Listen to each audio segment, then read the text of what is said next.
d'être avec nous sur Radio J. Nous sommes ensemble jusqu'à 9h comme tous les matins. Et nous accueillons notre nouveau chroniqueur Samuel Fitoussi. Bonjour Samuel. Bonjour. Merci beaucoup d'être avec nous. Vous êtes chroniqueur au Figaro, essayiste et vous souhaitez parler aujourd'hui de l'attitude partiale et indécente de certains commentateurs vis-à-vis de l'État d'Israël. Vendredi soir, l'armée israélienne a lancé une offensive d'ampleur à Gaza dans le cadre de sa guerre contre le Hamas, déclenchée, rappelons-le, par le Hamas lui-même.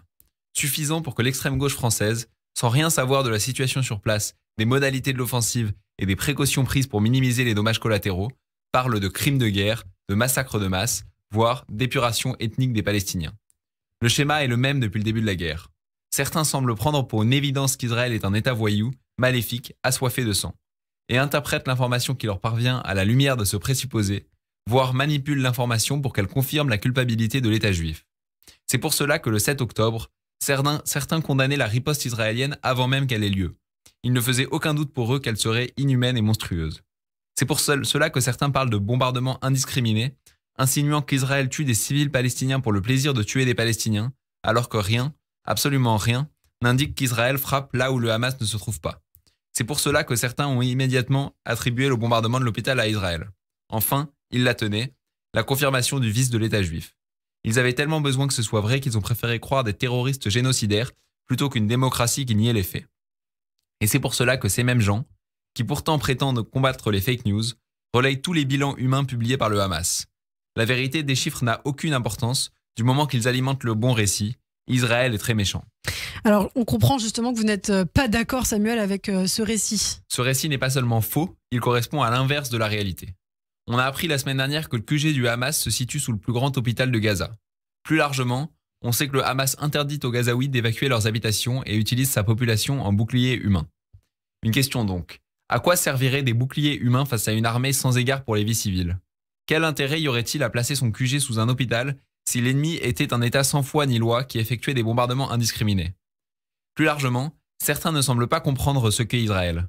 Ils ne comprennent pas qu'il s'agit d'un pays démocratique où la presse est indépendante et pluraliste, où des dizaines de journalistes enquêtent librement pour vérifier les affirmations de l'armée et du gouvernement, où la société civile ressemble aux sociétés civiles occidentales, où les élites lisent Haaretz et penchent à gauche, où des dizaines d'associations sont engagées pour le bien-être des Palestiniens, où un juge arabe peut envoyer un ancien président en prison, où un soldat qui tue un terroriste désarmé est poursuivi en justice et incarcéré, où il existe des garde-fous démocratiques, juridiques et médiatiques à l'action du gouvernement.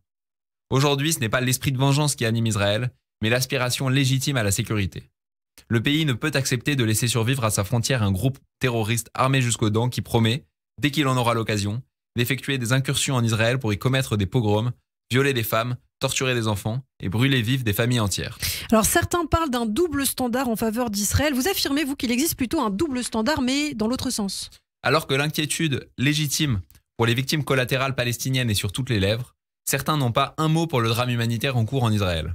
Pourtant, dans ce pays endeuillé, plusieurs centaines de milliers de personnes, au nord et au sud, ont dû quitter leur domicile pour fuir les bombardements ennemis.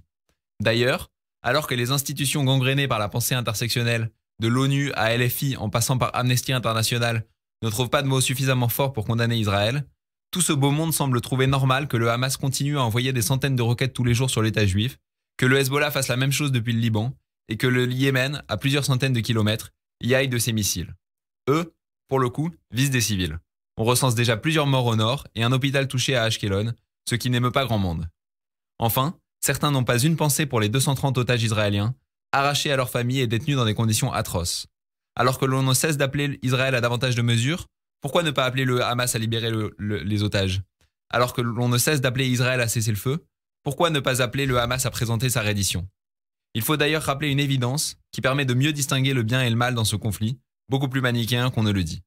Si demain, le Hamas présente sa reddition, plus un seul civil gazaoui ne sera blessé par l'armée israélienne. Si demain, Israël dépose les armes, il y a un génocide. Alors pourquoi l'extrême gauche demande-t-elle uniquement à Israël de se remettre en question? Parce que les contempteurs d'Israël ne sont pas mus par la compassion pour les Gazaouis, mais par la haine de l'État juif. Le sort des Palestiniens ne les attriste que s'il est prétexte à accabler Israël. Ils ne dénoncent pas l'oppression des femmes et des minorités sexuelles gazaouis, le détournement des aides humanitaires à des fins terroristes, l'utilisation de la population civile en bouclier humain, les tirs du Hamas sur ses propres hôpitaux, l'absence de démocratie, l'éducation défaillante qui embrigade la jeunesse dans la haine antisémite.